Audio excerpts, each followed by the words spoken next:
Hey guys, Shawn Ziem, the Connection Machine, aka the Insurance Doctor. This is live number, I believe, 19 on the year, all about providing value consistently so that you are learning. And if you're learning, you're going to earn. If you use and abuse and use the strategies and tips we go over with the guests that I have on my show. If you're interested in being on the show, please reach out. Don't hesitate. Give me a shout. I want to make sure you have my website bookmarked. If you need anything from home, auto, flood, if you need life insurance, go to connectionmachine.biz. Or if you're in need of any connections, definitely check it out. Want to lose some weight, want to get yourself fit, go to my website for my fitness coaching. And if you want to be on Web Talk Legends podcast, let me know. It's a great platform that is growing every single day. Don't forget, hit that subscribe button and notification bell. Let me get my guests ready to go. Let me bring on Wayne Zuhl. What's going on, man? Hey, Shawn, how are you? It's great to see you. Great to see you. Thanks for spending some time with us today, man. It's my pleasure. So before we even get into it, can you give us a little introduction? When you meet people, what do you say, who you are, and what you do? I'll tell you, this is what I always say to people. That when people ask me what I do, I say I make people's dreams come true for a living. And I tell them I do that by helping them buy and sell homes. And it really is. It's just a fun, exciting thing to help people make a huge purchase or a huge sale. And, you know, it's life-changing what I do. So it's just a joyous thing for me.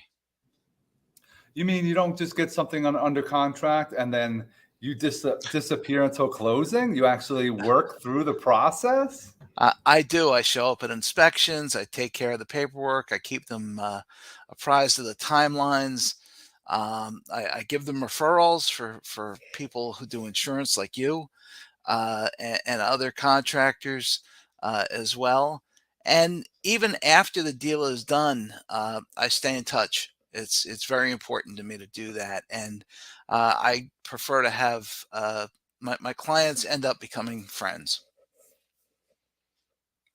I appreciate hearing that. That's very, very important, that the closing is really the start of the building of the relationship long term. And Yep. We're going to get into a variety of different topics right now. Hold tight for a sec.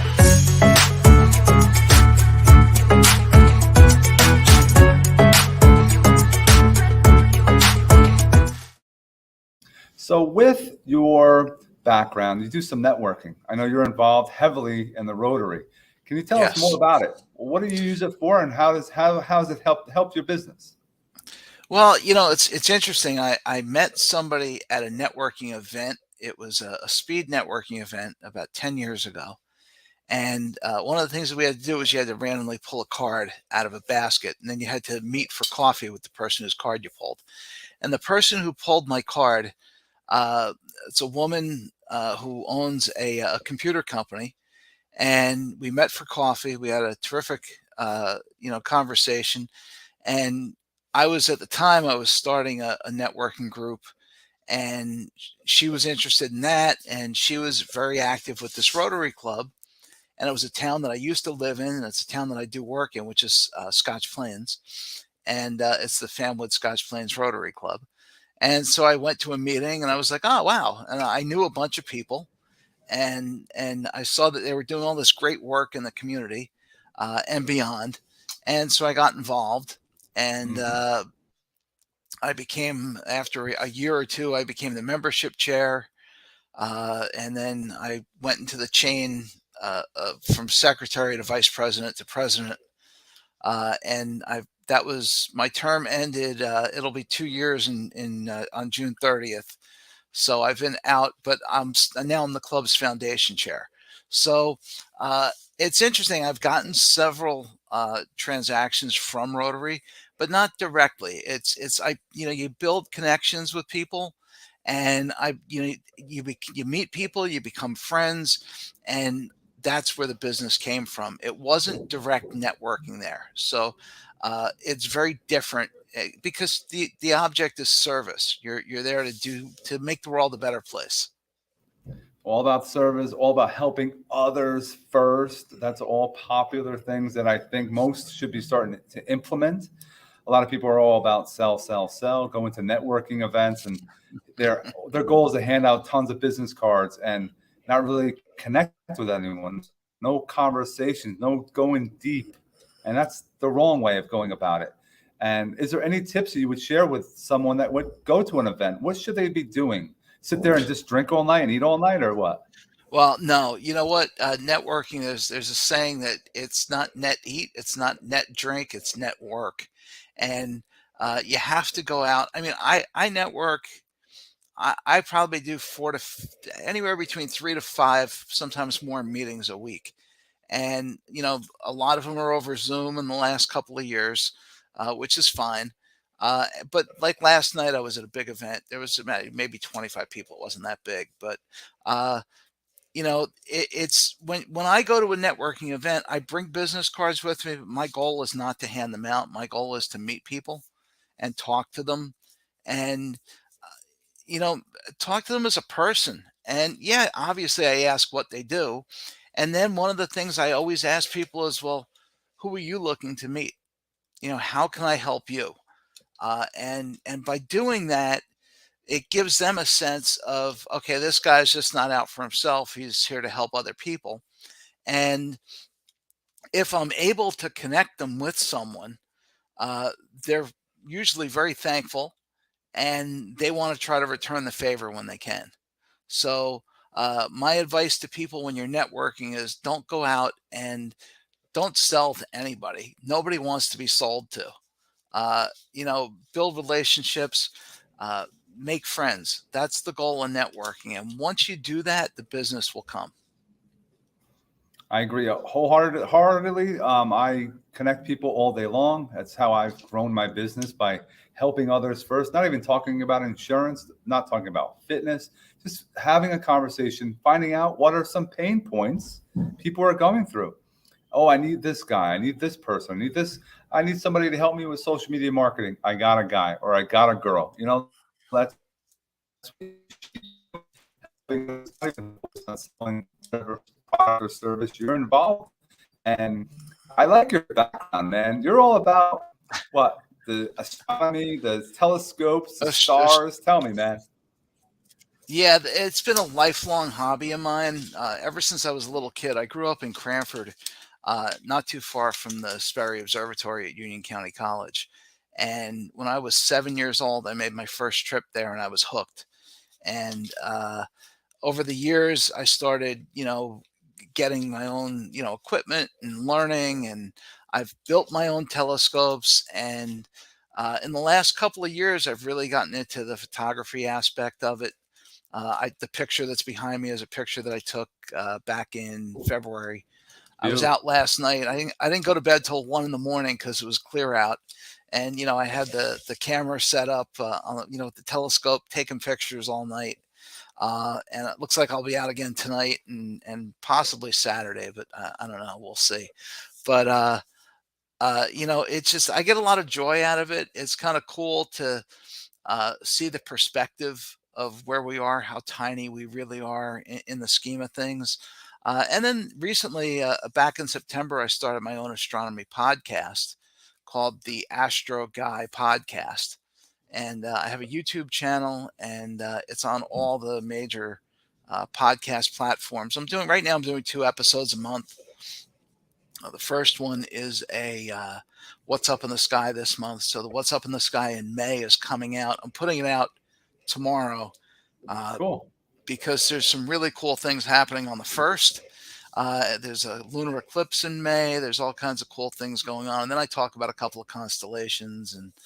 Uh, and then the second one that I do, sometimes it's something I just record by myself on a certain topic, or what I really like to do is interviews. And I just did an interview with a 19-year-old guy. He's a senior in college, and he does all kinds of he makes all kinds of interesting telescopes and does all kinds of interesting things to promote the hobby.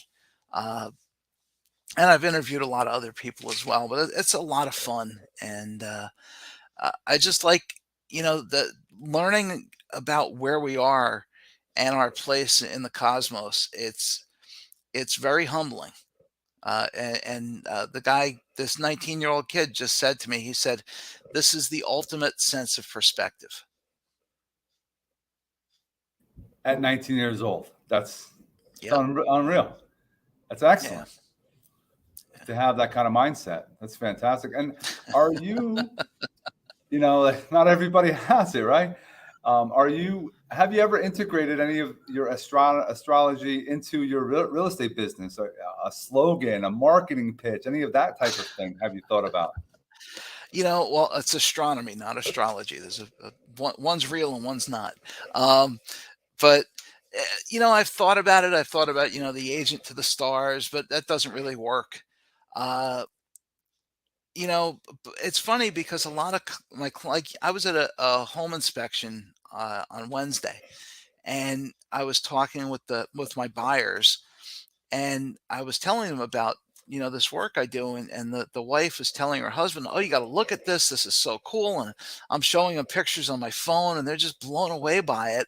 And in a way, I guess that uh, it sparks people's interest because everybody kind of appreciates it, and it creates that part of that friendship bond with my clients. So I guess that's how I incorporate it. I don't do it directly, although the only thing I will do is if there's I have a buyer that's or a seller even that's got some kind of bad light that shines up instead of down. I kind of give them the talking to about light pollution and you know how to environmentally light things up so it's good for everybody because it actually has health effects. Light pollution, people don't realize that, but there's been medical studies that have come out that talk about how it changes the natural rhythms of not just people but animals out in nature that are affected by the lights that we put out there.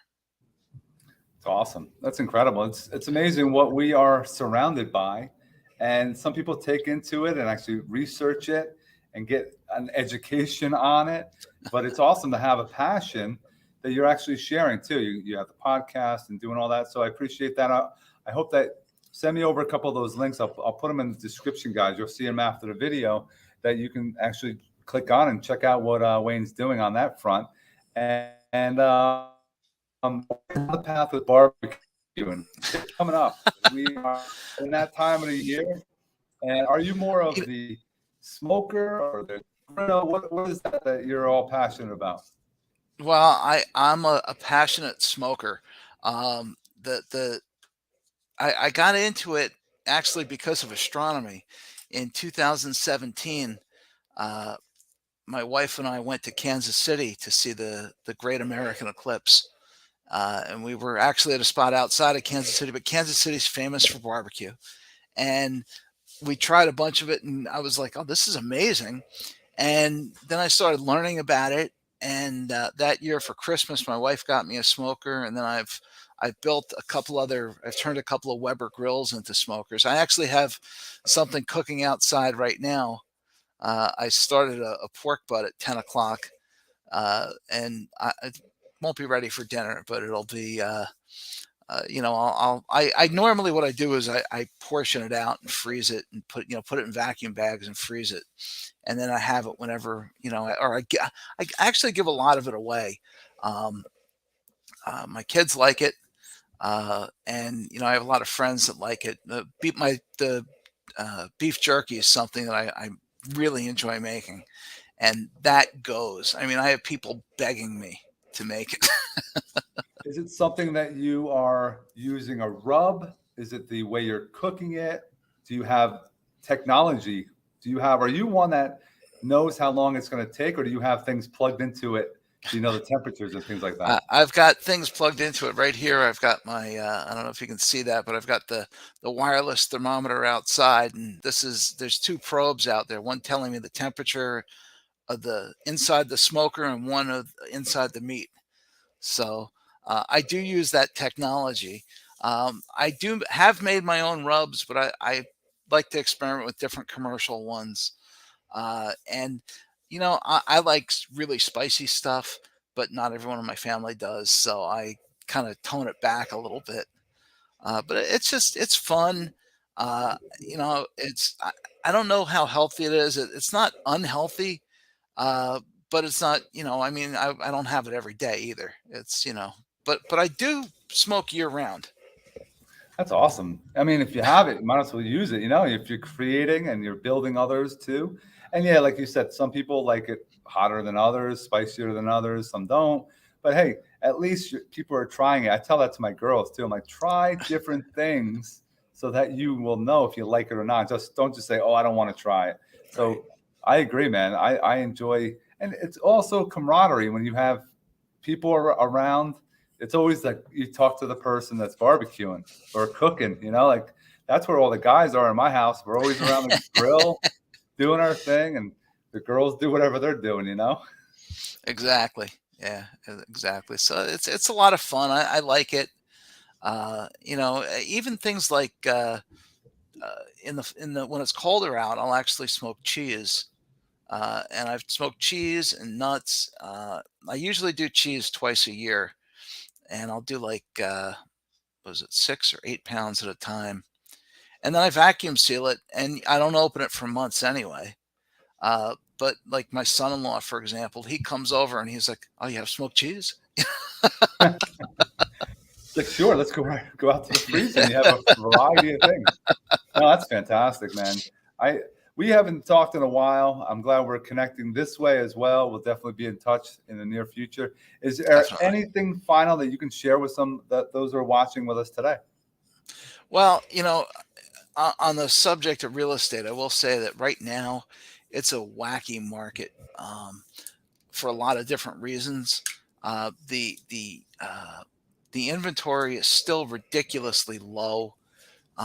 The buyers outnumber sellers by like 100 to 1. So if you're looking to sell, it's a great time because you're going to get a bidding war in almost every case, and you're going to get more money than you think you were going to get for your house. For buyers, it's tough. It's really tough. But part of the to succeed as a buyer, you've got to have somebody who knows the market and can coach you through it. And uh, there's certain techniques, and I never give one any. I never tell anybody what price to offer, but I'll I'll if they say, "Is this good?" I'll say yes or no. But I give them the advice they need, and it's a tough market to navigate right now, and doing it on your own is nearly impossible. So I'm happy to help people. I'm licensed in New Jersey, and I cover pretty much from Ocean County north, except for parts of Bergen County. Other than that, I belong to 4 different MLSs, so I can cover all those areas. Man, lots of value that you brought to us today. Guys, reach out to Wayne at 908-917-4189. Have a connection, have a call, find out how you guys can jive, collaborate, make things happen. Have a conversation about astronomy and also with barbecue, and also get involved with the Rotary. I'll definitely have details for all of that in the description, so definitely reach out to Wayne.